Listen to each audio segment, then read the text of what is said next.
Kate and William need time and space to heal, says former royal spokesman. People should give the Prince and Princess of Wales time to heal after Catherine's cancer diagnosis, a former royal spokesman has said. Patty Harverson, who previously worked for the couple, defended Kensington Palace's handling of the announcement. This is not just an institution, it's a family. You also have to remember they're human beings, he told the BBC. Catherine revealed on Friday that she had begun treatment after weeks of speculation about her condition. She said cancer was discovered after she underwent abdominal surgery. Details of the cancer have not been disclosed, but Kensington Palace says it is confident the princess will make a full recovery.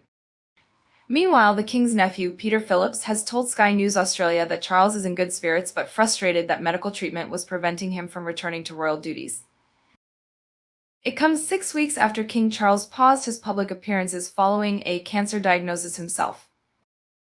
The two were briefly treated at the London Clinic private hospital at the same time. I suppose I'm biased, some of them are friends of mine, but I think it's very difficult when you're in that situation, Mr. Harverson told the BBC's Sunday with Laura Quensberg program.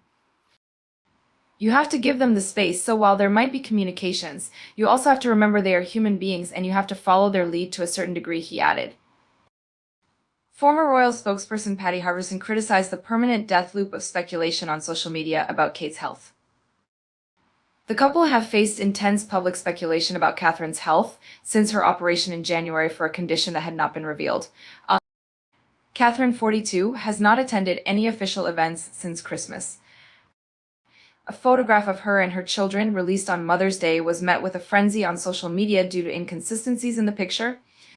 In a statement, Catherine later apologized for any confusion caused by the photo and said that, like many amateur photographers, I do occasionally experiment with editing. The Sun's editor Victoria Newton told the BBC that Catherine decided 2 weeks ago to time her announcement about cancer for the last day of her children's school term.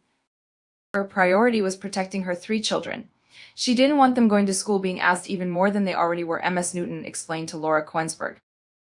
The Times, citing a close friend of Catherine, reports that the princess decided to record a video message instead of publishing a statement, and that she wrote every word of it without input from advisors. Mr. Harverson said he had no issue with how the royal family had dealt with the announcement of Catherine's diagnosis and criticized the permanent death loop of speculation on social media. I am sure she wanted the picture to be as best as possible and she apologized for it, so everyone should have moved on, he said. I really do think we should give them time and space. Mr. Harverson challenged the suggestion that the royal family was more fragile because of recent illnesses.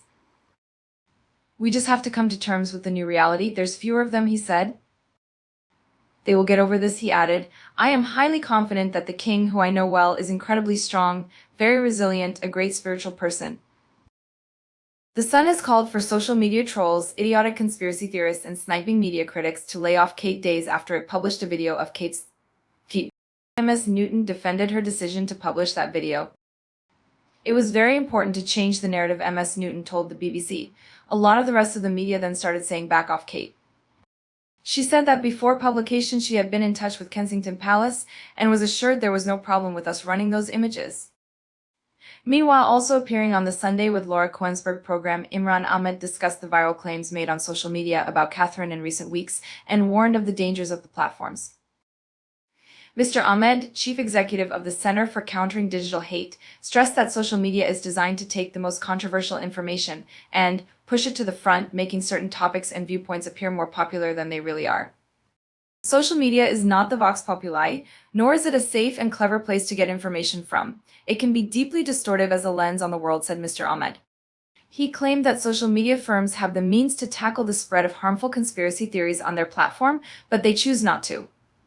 Separately, a Kensington Palace spokesman has said the Prince and Princess of Wales were enormously touched by the kind messages they have received, and that they were grateful for the understanding of their requests for privacy at this time.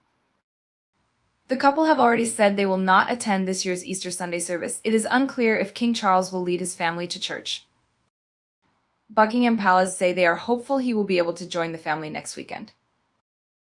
The king has said he is so proud of his beloved daughter-in-law and that he and Camilla are in the closest contact with her. The BBC understands that the Duke and Duchess of Sussex have reached out to William and Catherine since her diagnosis.